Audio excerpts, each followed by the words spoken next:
श्री स्वामी समर्थ। काल आपण पाहिलं की स्वामींच्या केंद्रात गेल्यावर आपल्याला कशी अद्भुत शांती मिळते। आज आपण अशा एका विषयावर बोलणार आहोत ज्याचा अनुभव प्रत्येक स्वामी भक्ताने आयुष्यात एकदा तरी घेतलाच असेल। तो विषय म्हणजे स्वामींचा अंगारा। अनेकांना वाटतं की ही तर केवळ एक राख आहे, पण मित्रांनो, ही साधी राख नाही, तर हे साक्षात स्वामींनी आपल्याला दिलेलं सुरक्षा कवच आहे। आज आपण पाहणार आहोत की केवळ एक चिमूटभर अंगारा आपल्या आयुष्यातील मोठमोठी संकटं कशी परतून लावतो आणि त्यामागचं आध्यात्मिक रहस्य काय आहे। अंगाऱ्याचे आध्यात्मिक महत्त्व। स्वामींच्या चरित्रात आणि अक्कलकोटमध्ये आजही अंगाऱ्याला अनन्यसाधारण महत्त्व आहे। अंगारा किंवा विभूती म्हणजे काय, तर ती भस्मीभूत झालेली कर्मे आहेत। स्वामी जेव्हा आपल्या भक्ताला अंगारा देतात तेव्हा ते त्याच्या प्रारब्धातील दुःखाची तीव्रता कमी करतात। स्वामींच्या अंगाऱ्यात 3 प्रमुख शक्ती असतात: श्रद्धा, सबुरी आणि स्वामींचे आशीर्वाद। जेव्हा डॉक्टर हात टेकतात, जेव्हा औषधं काम करणं बंद करतात आणि जेव्हा सर्व मार्ग बंद होतात, तेव्हा स्वामींचा एक चिमूटभर अंगारा संजीवनी बनून काम करतो।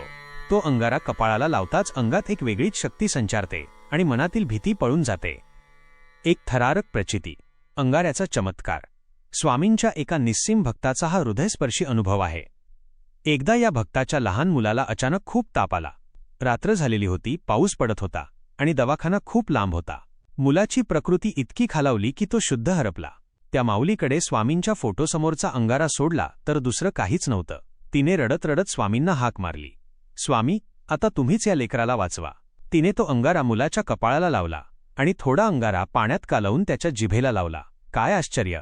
पुढच्या 10 मिनिटात त्या मुलाचा ताप उतरायला लागला। त्याने डोळे उघडले आणि तो आईला बघून हसला। दुसऱ्या दिवशी जेव्हा त्याने डॉक्टरांना दाखवलं तेव्हा डॉक्टर म्हणाले, हे कसं शक्य आहे? याची अवस्था खूप गंभीर होती।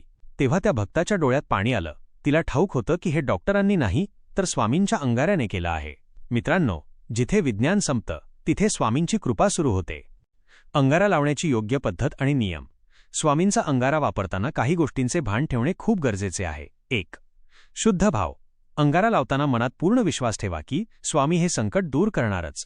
संशयाने लावलेला अंगारा फळ देत नाही। 2. मृदू मुद्रा। अंगारा नेहमी उजव्या हाताच्या अनामिकेने कपाळाला लावावा।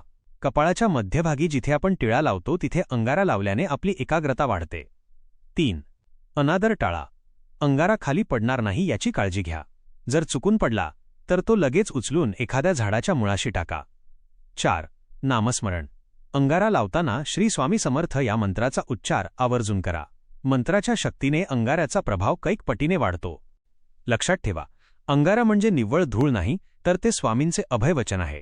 तुमच्या घराच्या उंबरठ्याला अंगारा लावलेला असेल तर कोणतीही वाईट शक्ती तुमच्या घरात प्रवेश करू शकत नाही।